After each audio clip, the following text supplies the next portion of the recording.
और इस बीच एक और बड़ी और अहम जानकारी, अरुणाचल प्रदेश में देश का सबसे बड़ा हाइड्रोलिक प्रोजेक्ट बन रहा है। अरुणाचल प्रदेश में बन रहा देश का सबसे बड़ा हाइड्रोलिक प्रोजेक्ट 22,000 करोड़ की लागत से इसका निर्माण हो रहा है। हाइड्रो इलेक्ट्रिक प्रोजेक्ट बन रहा है, तो बड़ी जानकारी, 17 राज्यों को इसका लाभ मिलेगा। 95% इसका काम पूरा हो चुका है।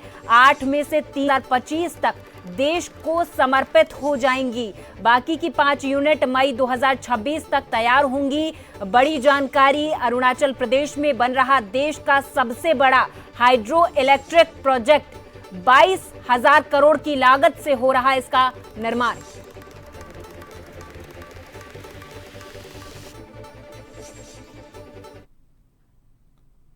और हमारे साथ इस पूरी खबर पर जन टीवी के न्यूज हेड योगेंद्र शर्मा जी अधिक जानकारी के साथ फोन लाइन पर जुड़ गए हैं। सर, 17 राज्यों को इसका लाभ मिलने वाला है और 2025 तक कुछ काम पूरा हो जाएगा। 95% इसका काम पूरा हो चुका है। अगर दर्शकों के हिसाब से समझा जाए तो नॉर्मल प्रोजेक्ट से हाइड्रो इलेक्ट्रिक प्रोजेक्ट कितना महत्वपूर्ण हो जाता है देश के लिए, क्योंकि देश के लिए सबसे बड़ा प्रोजेक्ट है ये अरुणाचल प्रदेश में जो बन रहा है। सर देखिए, प्रियंका, सबसे अहम बात होती है कि एनर्जी पे सब कुछ टिका हुआ है और एनर्जी जहाँ पे जनरेट कर रहे हो प्रकृति की गोद में है।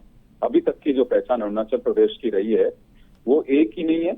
अब इसमें बहुआयामी स्तंभ इसमें स्थापित होंगे, क्योंकि सनराइज वाला स्टेट इसे कहा जाता है। लेकिन अब यहाँ पे देश का सबसे बड़ा प्रोजेक्ट एनर्जी बना रहा है और इसकी टोटल 8 यूनिट बननी है, जिसे हम टरबाइन के रूप में कहते हैं। 3 टरबाइन कंप्लीट होने के कगार पे। अभी मैं अगर इस वक्त की बात करूं तो जो बनसिरी जो प्रोजेक्ट है उसी के अंदर में इसका जो पावर हाउस प्रोजेक्ट है उसी में अभी हूँ मौजूद और इंजीनियर से जो बातचीत चल रही है। हमने देखा भी 1 टरबाइन कंप्लीट हो चुका है और 2 टरबाइन हैं, कुछ दिन में पूरा होंगे। बाकी 8 जो रिमेनिंग जो यूनिट्स है 5, उनमें काम चल रहा है। बड़ी बात यह है कि एक की टरबाइन से लगभग 250 मेगावाट बिजली जनरेट होगी। इसी तरह से 8 से 2000 मेगावाट बिजली जनरेट होगी। और ये ना केवल अरुणाचल प्रदेश से ये बिजली होगी, क्योंकि कॉमन जो ग्रिड है उसके जरिए गोवा तक की बिजली जाएगी, जिसमें राजस्थान भी होगा, गुजरात भी होगा, महाराष्ट्र भी होगा और गोवा भी होगा। तो ये देश की तरक्की के लिए एक अहम प्रोजेक्ट इसे कहा जा सकता है। इसके बाद 2 प्रोजेक्ट्स और लाइन में हैं जिन्हें तैयार किया जाएगा। एक अपर स्ट्रीम और दूसरा मिडल, जिसे कमला नदी से बन रहा है, इसे कमला हाइड्रो इलेक्ट्रिक प्रोजेक्ट के नाम से जाना जाएगा। तो ये देश की तरक्की के लिए बहुत महत्वपूर्ण प्रोजेक्ट कहा जा सकता है। प्रियंका सर, अगर आसान भाषा में समझा जाए तो नॉर्मल प्रोजेक्ट से ये कितना अलग है हाइड्रो इलेक्ट्रिक प्रोजेक्ट, अगर इसे आसान भाषा में आप समझा पाए तो? बिल्कुल, देखिए, टेक्नोलॉजी का बदलाव है ये। और पहले जिस तरह की टेक्नोलॉजी थी उससे अब एक बिल्कुल ही डिफरेंट टेक्नोलॉजी है। इसको लेकर के पहले कुछ लोगों में इस बात की भ्रांति थी, जैसे इंजीनियर दावा कर रहे हैं कि इससे यहाँ का पर्यावरण के साथ में पोल्यूशन होगा और जो यहाँ का एनवायरनमेंट है उसका असर पड़ेगा। लेकिन जिन लोगों ने कंप्लीट एनजीटी को समझाने के बाद में, एनजीटी से क्लियरेंस के बाद में इस प्रोजेक्ट को अब लॉन्च किया जा रहा है और इसको एक नई टेक्नोलॉजी के साथ में, जैसे आम भाषा में पहले पन बिजली घर कहा करते थे, अब इसे हाइड्रो इलेक्ट्रिक प्रोजेक्ट के नाम से जाना जाएगा। ठीक है सर, ये जो हाइड्रो इलेक्ट्रिक प्रोजेक्ट है, एक समय पर इसका विरोध किया जा रहा था अरुणाचल प्रदेश में और बाकी लोग इसका विरोध कर रहे थे कि अगर ये प्रोजेक्ट बनता है तो आसपास बसे जो गांव हैं उनको नुकसान पहुंचेगा, वहां के लोग प्रभावित होंगे। लेकिन अब क्या उनकी सहमति बन गई है? क्योंकि हाइड्रो इलेक्ट्रिक प्रोजेक्ट का बनना, 95% बनना अपने आप में ये दर्शाता है कि शायद सहमति बन गई है। तो क्या लगता है कि कितना अहम हो जाता है ये देश के लिए कितना महत्वपूर्ण होता है? आपसे ये समझना चाहेंगे। देखिए, जब 95% प्रोजेक्ट 3 जो टरबाइन है उनका और ओवरऑल अगर देखें तो डैम का काम कंप्लीट है।